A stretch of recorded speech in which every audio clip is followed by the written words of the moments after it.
The Mundi Tarot is another animal deck, which I really enjoy. It's I don't even know when I got it. It was some time ago. I really like the combination of, you know, I don't always like white borders, but in this case they look like a really nice frame, and they give it a really nice frame feel to the deck, which I really appreciate. I got this deck and I used it all the time when I first got it, and then for some reason I just I think it's because I got another animal deck. I don't know which one of the many that I have, but so I got another animal deck and I just stopped using this one. But I think it's absolutely beautiful. It's very nice presentation of all the animals.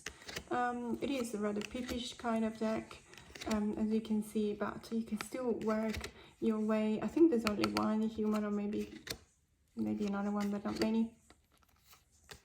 There's you can work your way around it. I love this Queen of Cups, absolutely love it. Don't necessarily like this Three of Swords. It is, as you can see, it's just a beautiful deck. It's, you know, it's the kind of, to me it feels like coming home, because I've been using it so much when I first got it that now even looking at it, it just I recognize it. So this is the Mundi Tarot by Megan Weirweden, or Weirweden, sorry if I pronounce it the wrong way. This is the Yokai Yochi Tarot by Plake, and you'll see a video that is coming up on my channel in which I do a very detailed research work about each and every yokai, spirit or ghost presented, or, you know, supernatural creature presented in this deck. And it was lots and lots of fun, but it really took me a long time, because some yokais are not easily recognizable. Some of them are. For example, this is the Tanuki, which is some kind of a raccoonish kind of dog, and it's a trista, it's a jokester. This is the Kitsune, so this is actually the portrayal of the wedding of the foxes, which is a very beautiful story in the Japanese folklore. Some of these have originated in China, and then they have been exported into Japan. Some of these originated in India or in the Buddhist tradition. But in any case, it's a beautiful deck. It's got that kind of consistent muted color palette that I really like. It's one of my favorite cardstock. This is a matte soft linen finish to it. It is the highest quality. I know the backs are absolutely beautiful. I know that it's out of print, even though recently there has been a new release, a new print run of this deck. So I know of more people that have it, and I have received a lot of requests to talk about the, you know, that this is Neko of these yokai, and therefore that's the reason why I started doing this research. I have done the first part, which is looking at the major arcanas, which will be posted you know, within days in my channel if you're interested. So this is the Yokai Yochi Tarot by Plague. The Venetian Tower by Eugene Veniski was featured in my very first video because I am from Venice, and this to me speaks about my tarot origin story. It tells me, it shows me, you know, where I come from.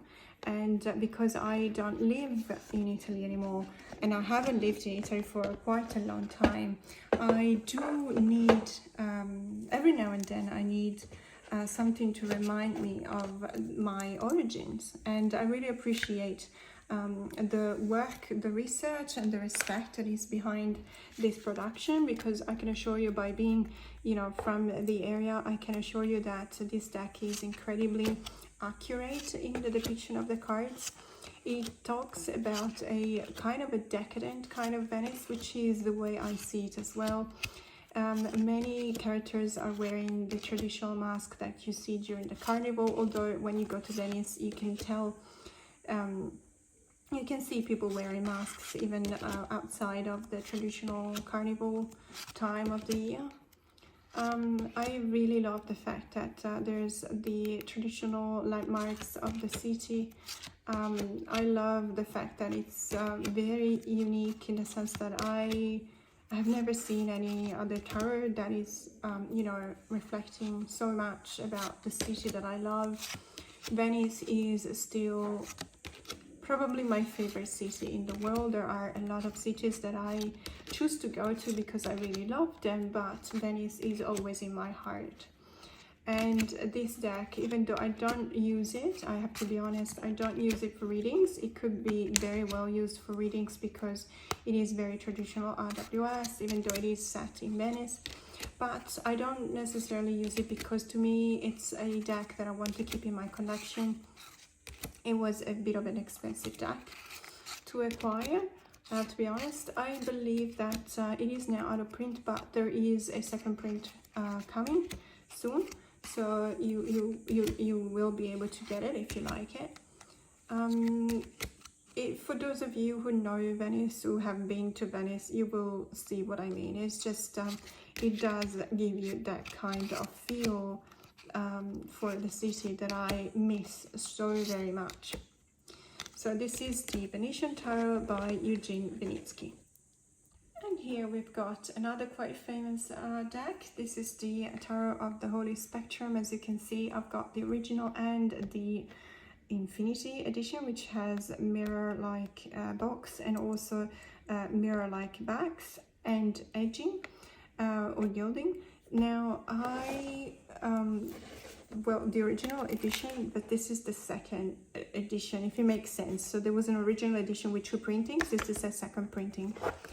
And the difference is that in the devil card, basically. So I put it on top of the deck just to show you immediately. This devil card in the very first original print run or first edition does not have all the keywords here. It's just this character. I love this devil card. This devil card is the reason why I bought this deck in the first place. This devil card and I have really confronting and strong and powerful conversations at times. This is the main reason why I have been using this deck for shadow work for a while, because of this devil card. This deck is really gorgeous. It has a very specific use of the colors, of the color spectrum. That's why it's called the Tarot of the Holy Spectrum. It's in the website. It doesn't come with a guidebook, unfortunately, but there is a bit of a presentation, let's say, of the deck in the website. I really enjoy it. Now, the main difference, well, no, there's a few differences between this edition and the Infinity edition. I will show you the Infinity edition right next to this. I just feel like there's, it's a very minimalist kind of style, but very symbolic too, very RWS. I love the association of the colors. I'm really a sucker for vibrant colors. There's no two ways around it. I immediately get captivated by it. And you know, let's face it, it is one of the ways in which you decide whether to buy a tarot deck or not. The colors, the artwork, the colors, the aesthetics of a tarot, because you cannot possibly know how it's going to connect to you. You cannot possibly know how you're going to read with it, whether it's going to click or not, whether it's going to resonate or not. So obviously, one of the first things you will judge is the colors.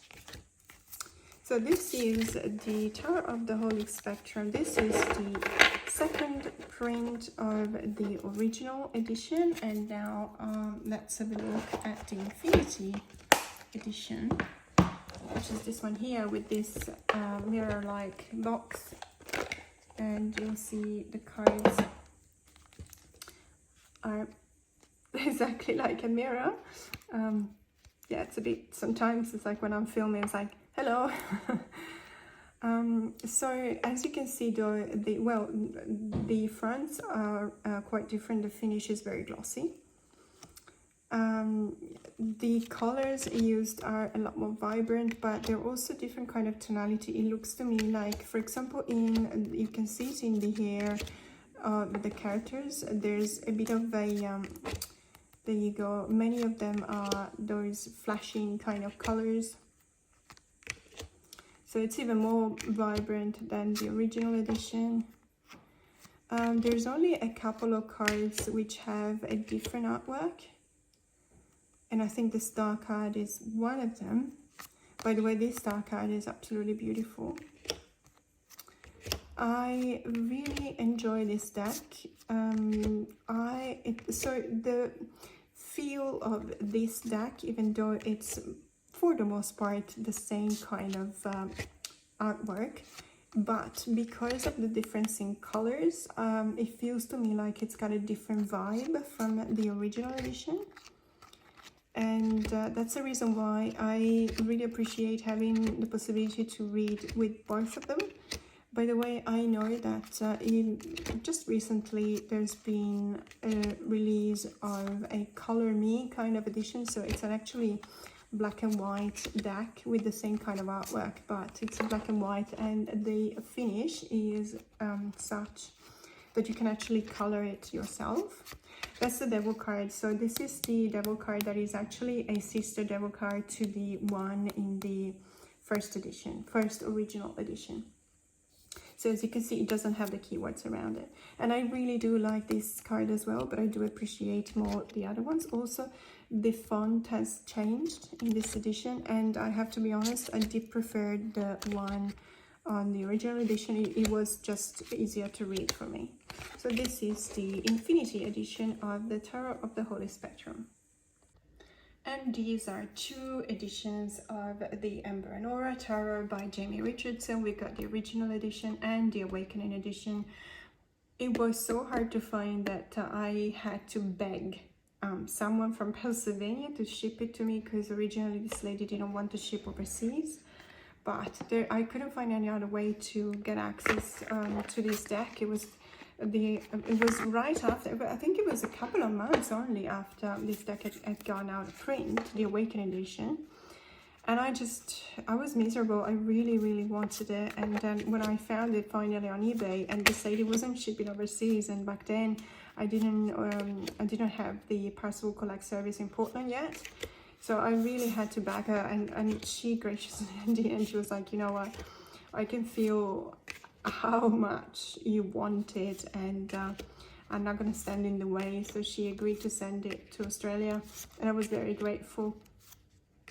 It is one of my hug decks. It is definitely one of my hug decks. I normally, for other decks, I hesitate to use that term, because it almost feels as if what I call a hug deck is a deck that doesn't tell you the truth, or maybe it's camouflaging the truth with softer, kinder kind of tones. But I have no problem in saying this for this particular deck.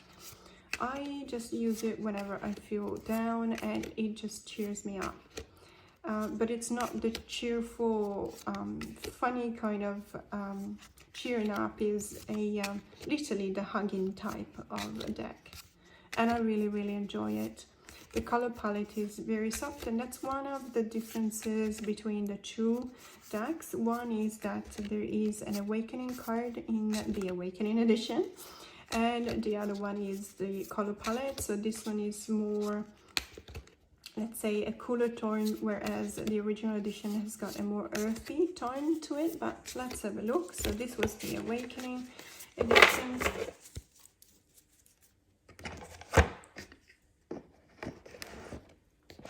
And this is the original edition. I don't know if you noticed, but I actually trimmed the Awakening edition because the cards are slightly larger than your traditional size, and even the traditional size is too big for my hands. So I really wanted, but I still wanted to use that deck, so I trimmed it. I wouldn't have done it if so the creator is not let's say she took a step away from the tarot community. So it is highly unlikely that there are ever going to be other prints of this deck. So I probably wouldn't have done that back then if I had known. But it happens. So as you can see, the original edition has a more earthy kind of tones, but yeah, work is exactly the same. I really do like the original as well, and that's the reason why I have it.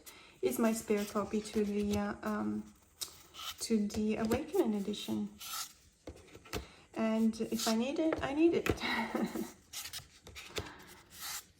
So as I was saying in my Confessions of a Tarot Nerd, I would never, you know, think bad of anyone that has more than one copy of a deck, because I do that too. I mean, I just want to make sure that I will never regret, you know, using a deck because I'm ruining it and then I can't use it anymore. At least I know that I have a safe copy of it that I will always be able to use. So this is the Ember and Solara Tarot by Jamie Richardson, both Awakening and original editions. The Sumner Tower is a deck that I originally bought just because I just adore the specific cardstock. However, I immediately fell in love with it. It's an incredibly beautiful photographic deck. It's by Nicholas Bruno. He's an incredibly good photographer. At the beginning, because I suffer from quite strong claustrophobia, I was hesitant about this deck because many of the figures, well, almost all of them, are covered in a shroud. In some cases, there is even a rope around their neck, and in some even worse cases, they're actually soaked in water. So that made me really hesitant. I really didn't know whether it would have been triggering for me. But I have to be honest, I kind of, this deck has a kind of a soft feel to it, and I know that it wouldn't look like it because, you know, because of the shrouds, but I don't know why. Somehow it just has this kind of a almost dreamlike, as a matter of fact, I would call it more like the twilight kind of feel to it. And the reason why is that many of these photos have been taken at a certain point of time during the day, which is called the golden hour, in which you can definitely see that there is still the light coming out of coming from outside the frame, but it's still illuminating the scene. And I feel that that choice was absolutely winning because it gives it a very special feel that I don't think any other photographic deck I've ever seen has. So this is by far one of my favorite star cards. And the cardstock is so buttery, but it's not the kind of rose petal. It's actually matte, but it's so beautiful to the touch. And I mean, the tactile sensation is incredibly important, at least for me. It's part of the way in which you bond with the deck. If you feel rejected by, you know, touching the cards, it just doesn't work, at least for me. It's very personal, I understand that, but that's the way in which I bond with the deck with all of my senses. So sometimes, I kid you not, I actually really like the fact that Benebel Wen's decks, the Spirit Keepers Tarot, and I ordered the third edition, the Revelation edition, the second one, so I can't wait to receive it because she actually anoints them with essential oils. And they smell really nicely, and I really appreciate that. So this is the Sumner Tower by Nicholas Bruno. And now let's have a look at the Shimmering Veil Tarot by Silla Conway. This tarot is, I use it mostly for myself, for reading for myself. And the reason behind this is that I have such a strong connection to this deck that I rather not use it in readings for clients or friends unless they specifically ask for it. It is a deck that, because of the specific way the artwork is carried out throughout the whole deck, it tends to make me quite emotional. It is a very intuitive, I believe, deck, and well, there you go. I don't know, it has that kind of effect on me. I think it's probably one of the very few decks that has this really strong hold on my emotional side, and I don't reject it. I just process it and I try to honor it, because obviously, as you know, we are whole. We are made of rational sides and irrational sides, emotional ones, and I for one have stopped fighting my irrational side, and I have accepted it, and I kind of nurture it now for the fact that it just makes me who I am. And this deck seems to be a portal. It seems to give me the opportunity to be used as a portal through this kind of irrational side and emotional side of my inner self,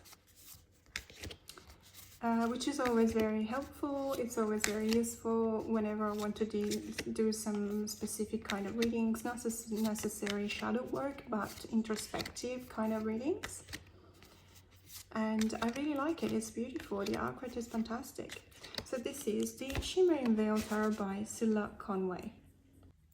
The Rain Curse Tarot by Christoph James. He is definitely one of my favorites. It is such a beautiful deck. It is chock-a-block with details. You can really talk so much about each and every card. I love the fact that the Queen of Candles is a tarot reader.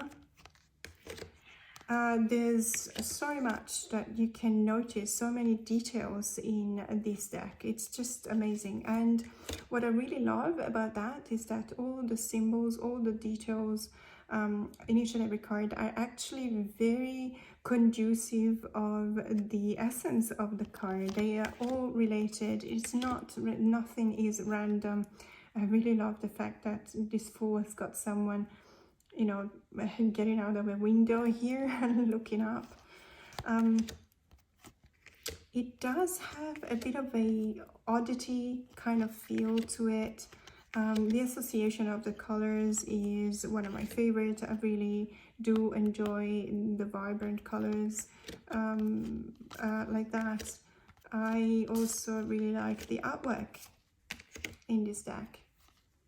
It is, you know, I have seen, so this is called the light edition, I think, because it's got white borders, and apparently there has been a bit of a lighting up of the colors on the cards themselves, even though they do share the same kind of artwork with the other editions. One of the other editions is borderless, and I think there's a third edition with black borders as well. I really love this deck. It's just really beautiful.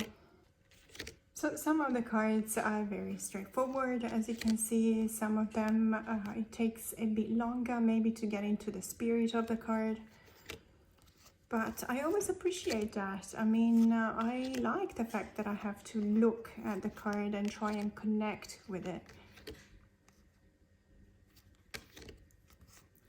So this is the Rain Cursed Tarot by Christoph James.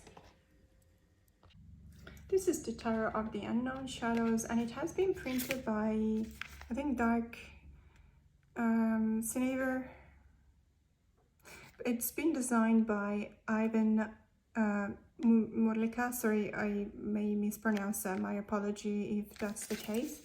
This is definitely a deck that I use in the darker months. This is one of those decks that some of the cards actually give me the creeps, like this Magician, for example.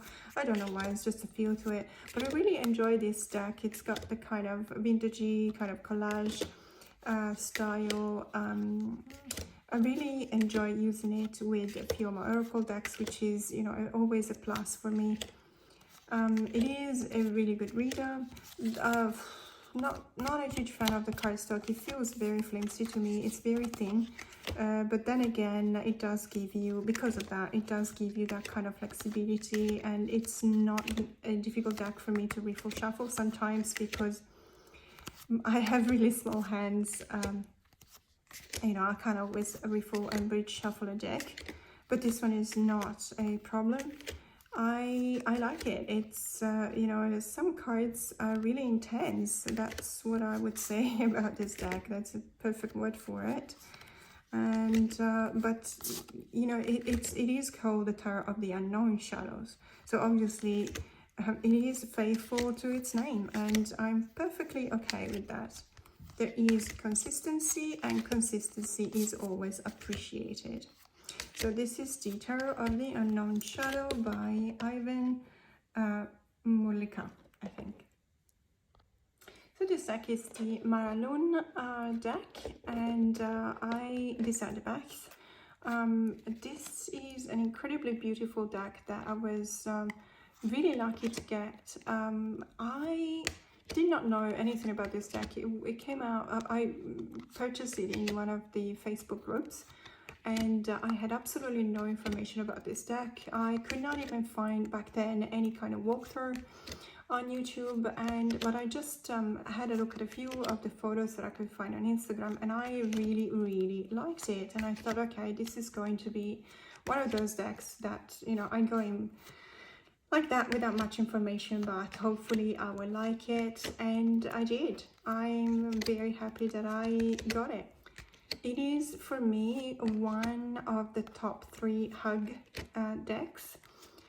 It's not necessarily a good mood. I think, to me, there's a distinction between a good mood deck and a hug deck. Like, a hug deck would definitely not spare you the truth, but it will tell you what you need to know in such a way that it doesn't hurt you. Whereas for example, a good mood deck would be just a whimsical deck that maybe makes me laugh or giggle, like, I don't know, like the Zombie Tarot, for example. This deck has an incredibly kind feel to it.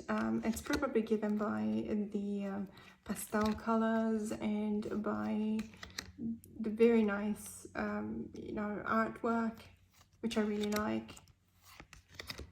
And it's one of my favorite decks. I use it many times.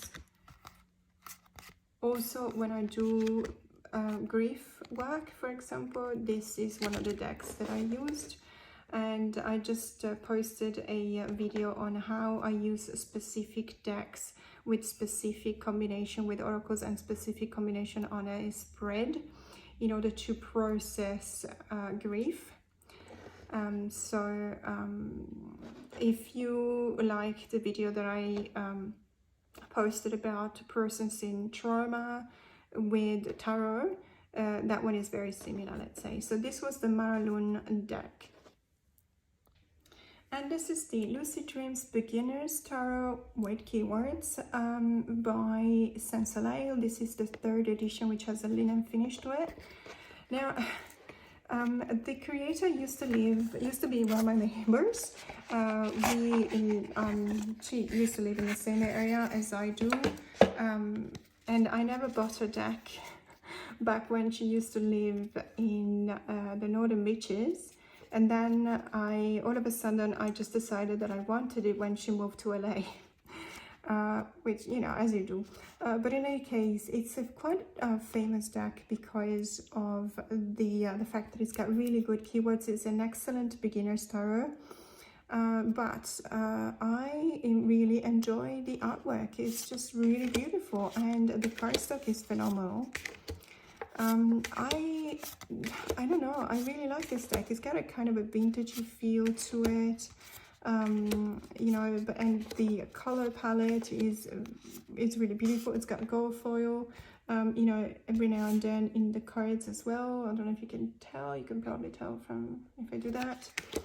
I have seen this deck trimmed, for example, so once you get acquainted with the meanings of the cards, you can actually, because they're outside on the border, you can actually print it off and it will stay with the artwork. I don't know whether it would be, you know, the size. Obviously it's a much smaller deck when you trim the borders off. But yeah, it's got the kind of a mix between vintage and modern feel to it. but I find it's really beautiful. It's a very, it's also a very easy deck, regardless of the fact that it does have keywords, and obviously then it makes it much easier, but I feel like it's not difficult. It's a straight shooter. It just really gets straight to the point, which I really appreciate from a deck. I heard that Solara has released recently a new deck for advanced, let's say advanced level readers. I haven't had the opportunity to have a look at it yet, but I will definitely look for a few walkthroughs to just have a feel to see whether I like it or not, and considering purchasing it. So this is the Lucid Dreams Beginner's Tarot by Solara. This is the first edition of the Vendur deck by Lydia Tarot.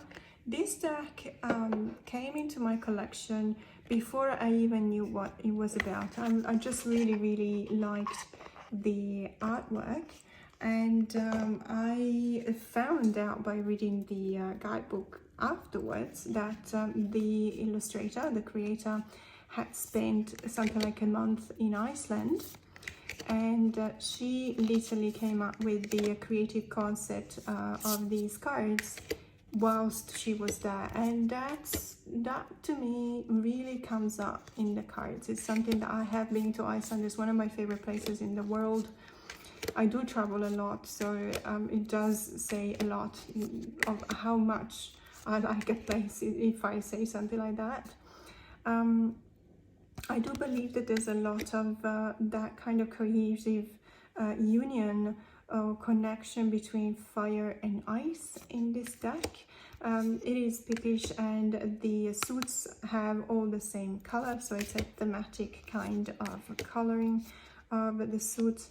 The majors are also on the minimalist kind of style, which I really appreciate. It's a watercolor and some kind of a line work. You can tell here I do enjoy pairing it with a few of my oracle decks. The Wheel of Fortune card is one of my favorite ones. It is just an incredibly beautiful deck. I think that first edition is out of print, but there is availability of the second edition, which is actually borderless. And I think it's got a slightly different design of the box, but that's, I think that's all the differences that you can find. So this is the Vendur deck by Lydia Tarot. Now this tarot deck is also quite famous, and it's one of my top 3. I absolutely love this deck. It's the Madame Lydia Wilhelmina's Tarot of Monsters, the Macabre and Autumn Scenes, and it's by Bethelyn Bajema. I absolutely adore Bethelyn's artwork. I think it's the kind of collage kind of style that expresses so much. There is so much intention behind these cards.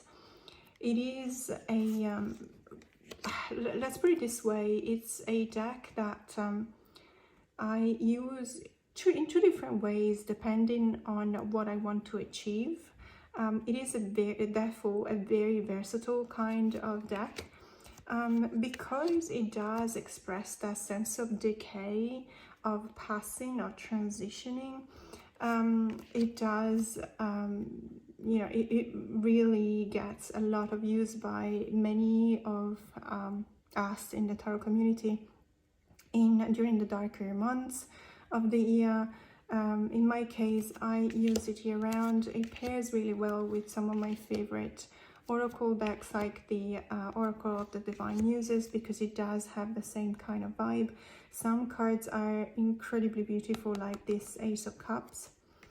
There is a kind of melancholy, a kind of sadness to some cards, but I do very much appreciate the fact that, for example, in the Ten of Swords, this figure here looks like there is already that kind of bouncing back from the rock bottom. I really love that there's, you know, the sun, or a light at least, is breaking through the clouds, which, you know, it gives you that kind of sense of rebirth after the decay of the passing. It does have a few elements of botanical origin, so either plants or fruits associated with the characters in the cards too. I really love the expressions of the characters in the cards. I love the kind of portrait style of some of them. This looks like a probably 17th century painting, you know, by a Flemish painter that has been reworked. Some of the cards are incredibly beautiful. There is so much care in these cards. I think the author has done a fantastic job, because it's not easy. You can produce a very spooky deck, you can produce a very gentle deck, you can produce, I don't know, a confronting one or a comforting one. But this deck somehow, I think it embodies both sides, both extremes. At least this is what it does for me, and that's why it is definitely one of my top 3 tarot decks of all times. This is the Madame Lydia Wilhelmina's Tarot of Monsters, the Macabre and Autumn Scenes, but everyone calls it the Lydia or the Madame Lydia Tarot. And this is the indie edition of the Dreamkeeper's Tarot by Liz Houston. My apologies if you can hear my cat in the background. He's just decided that he wants to go out, but then he wants to come back in. Long story short, if you have a cat, you probably know what I'm talking about. But let's have a look at this really beautiful tarot deck. You probably know this because it's a quite popular mass market deck. I think it's being published by mass market by US Games. It's such a beautiful, it's called the Dreamkeeper's Tarot for a reason. It takes you into this world of dream. It is the kind of collage that I really enjoy. It's got some cards that are quite unique. It does have a very, very peculiar kind of feel to it. It does remind me a little bit of the same type of artwork or style that you can find in the Tarot of the Mystical Moment, for example. And for this reason, it pairs really well with the Oracle of the Mystical Moments, but it also pairs well, for example, with the Oracle of the Divine Muses and other Oracle decks as well. I really like the Six of Swords. It's one of my favorite Six of Swords. I really pay attention to the Six of Swords in my decks whenever I get to choose whether I want to purchase them or not. And I think that there's a lot of people that, like me, have a favorite card or a card that they look at whenever they, you know, watch a walkthrough of a tarot. They pay particular attention. Maybe it's a card they identify with. This is also one of my favorite Six of Cups, by the way. And I feel like my life is a Six of Swords in the sense that I've been always moving. I've moved, I lived in 5 different countries, and I always moved because I felt the need to go to a better place, to transition to a better place. I'm not scared of change, at least I haven't been in a while. I haven't changed country in a while, so I don't know how I feel about it now, for example, but it is something that I look for in a deck, how I feel when I see the Six of Swords. Now this is the indie edition of the Dreamkeeper's Tarot by Liz Houston. This Darcy Tarot by Nikki Ferrada is, it's just this deck. I don't know why I waited so long to get hold of this deck. It only entered my collection probably a couple of months ago. I love this deck. It is a rose petal finish. However, this copy is secondhand and it had been used by its previous owner quite a lot. Therefore, it came to me that it was very smooth It is really easy to use. I just love it, and because it's so buttery, it's actually a really good feel to it. This deck is incredibly beautiful. It looks like it's kind of a collage, digital collage kind of deck. I love everything about it. I think that this mauve color of the edging is also a recurrent theme in the color palette of the cards. I find it an incredibly easy reader. It's a very sharpshooter, like many other of my decks in my collection. I just really like the way it's looking at the card. Look at this page of wand, for example. It's beautiful. I like the way it looks at the meaning of the card, and then it transposes that into its own interpretation. And the King of Wands with the kitty cat standing on their shoulder is just amazing. I just reuse it all the time now. I find that it's a very one of those decks that when I'm not entirely sure of what kind of work I want to be doing, I just grab this deck. I don't know if it makes sense. It means to me that it's very versatile. That's what it is. And it's just really, really beautiful. So this is the Darcy Tarot by Nikki Ferrada. So this is the Wayham Tarot by Barbara Whitner and Autumn Whitehurst. And the Wayham Tarot is also one of my favorite. It's a very straight shooter. It's I really love the fact that it's got it's a pippish deck. Let's put it this way, as you can tell. But it's a very easy deck to read.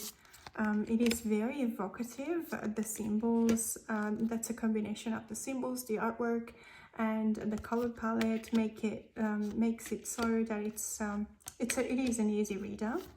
I believe that there is a guidebook that is sold separately to this tarot. It is called WTF Tarot.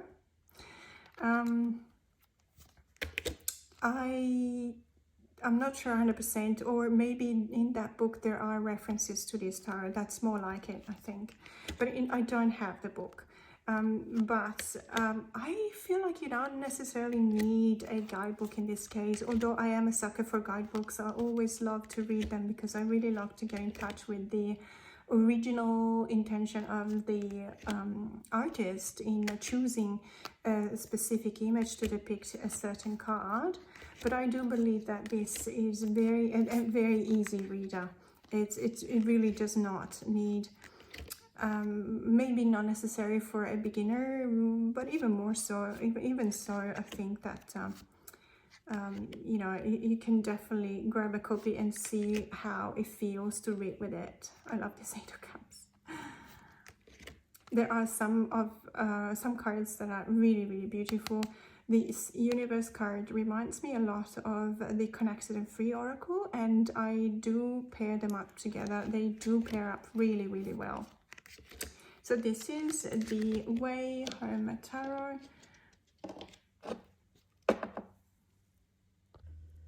The Lost Forest Tarot by Chelsea Santa Maria is definitely one of the most beautiful deck that I have in my collection. It is not a straight reader, I have to be honest with you. It's, let's say, if you know your RWS, you will have to just tap into your knowledge, because it's not even the kind of symbologies that is, let's say, intuitive. I believe that you need to have a bit of a mix of intuition and also knowledge of the system. But it is incredibly beautiful for two main reasons. First of all, because I'm a sucker for vibrant colors. I think I've said that several times before. And this one is just incredibly vibrant, as you can see from this card. For example, this is the Hanged Man. But also because the minor suit read It is borderless for a reason, so the minor suit they read in a continuum as if it were a one painted divided in several different cards, and it's just so beautiful. Obviously it's for aesthetic reasons, not for reading reasons, because it's incredibly rare that you get, you know, all the cards in a row.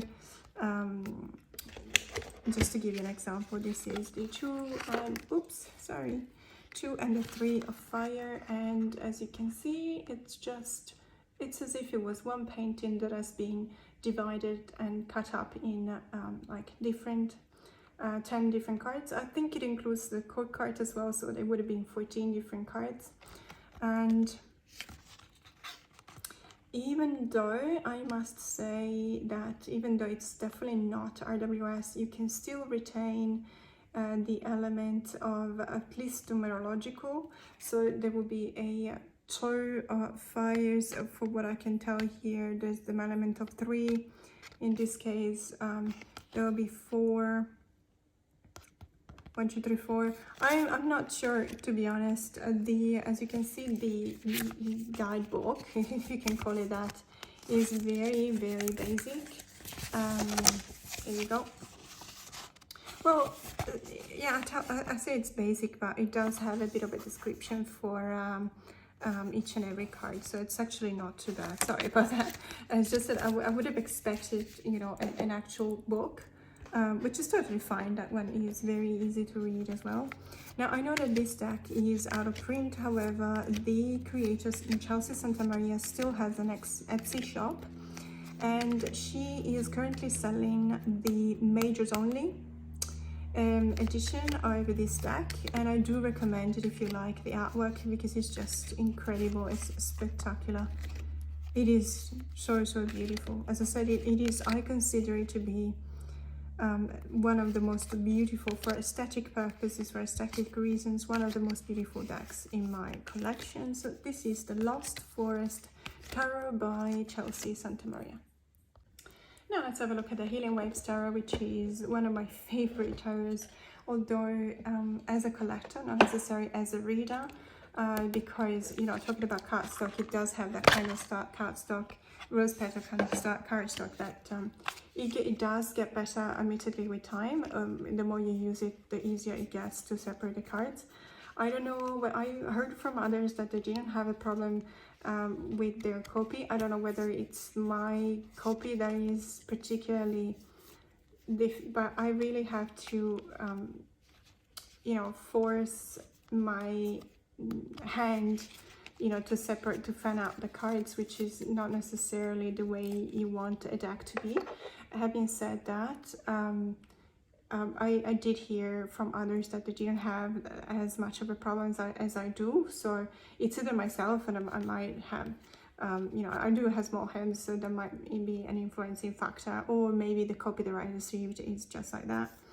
But the artwork and the theme, so this is an ocean theme deck, and I live close to the ocean, so this feels like home to me. It's an incredibly beautiful deck. It's a watercolor, and the artist has used salt water from the ocean to mix up the colors, so it's even more, you know, it's got that kind of even stronger feel, oceanic feel to it. I love this Empress card. The ocean is one of my favorite elements.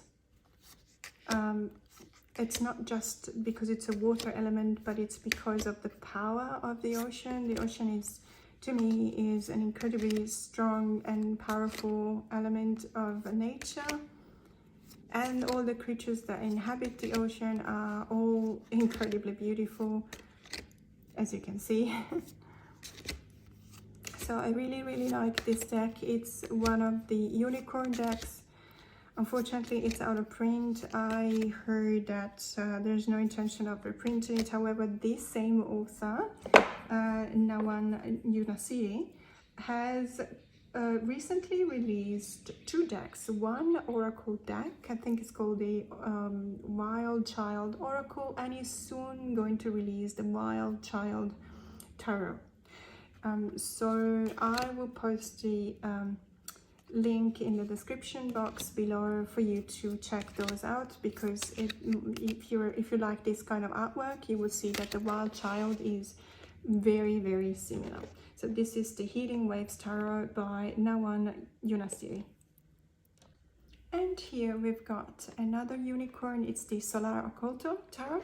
It has been out of print for a long time, but I heard that the creator is reprinting it. They have changed a few of the cards, but the most important thing is that I believe, I think I'm not wrong, I believe they are borderless, and I believe that there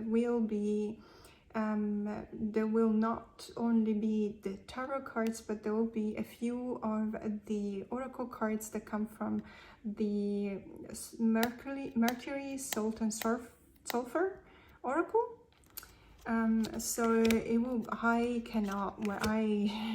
very, very excited about this project. I cannot wait to see the final result. I think it's just a matter of a couple of months, at least I hope so, because I know that I follow the artist page on Instagram, and they were talking about it back in August, so I'm really kind of hoping that they're almost on the finish line. Love everything about it, from the muted color palette to the artwork to, you know, these figures. I did trim my copy before I knew that it was going to go out of print. I would not have done it otherwise. However, I do not regret it now, because I just love the way in which the cards communicate with each other without the borders, and it's one of those decks in which I feel that the directionality is incredibly important, and the fact that there is a continuum in the artwork makes for in my case, so it's completely personal, but it makes for a more fluid kind of reading. So this is the Solara Occulto Tarot, and I can't believe that we've come to an end. I mean, how many is that? I think it's about 50 decks, indie tarot decks. This is the Lumina Tara by Hugh. I keep it in the bag because the box, it's quite bulky. I really love this deck. I'm quite happy that I'm finishing with this deck. It's this is the indie edition, but I know that there is a French mass market edition, and hopefully one day they will come out with the mass market English edition as well. The difference between the indie edition and the French, at least the French version of the mass market edition, is the thickness of the borders and also the size of the artwork. This edition has got thinner borders. The artwork is really beautiful. It is kind of a pippish deck. It reminds me sometimes of the Wild Unknown, if you know what I mean, that kind of feel to it. However, it is very evocative. I do know that there's a lot of talk about the fact that there's no body diversity in this deck, and I agree. Although there's a bit of an age diversity, which I appreciate. Look at this deck card, it's just all the feels. But I just really love it. I have the Connected and Free Oracle. I use them together, but I also use it with other Oracle decks. I love this Chariot. This deck is, to me, it's the kind of bohemian, it has kind of a bohemian feel to it, and that I really appreciate.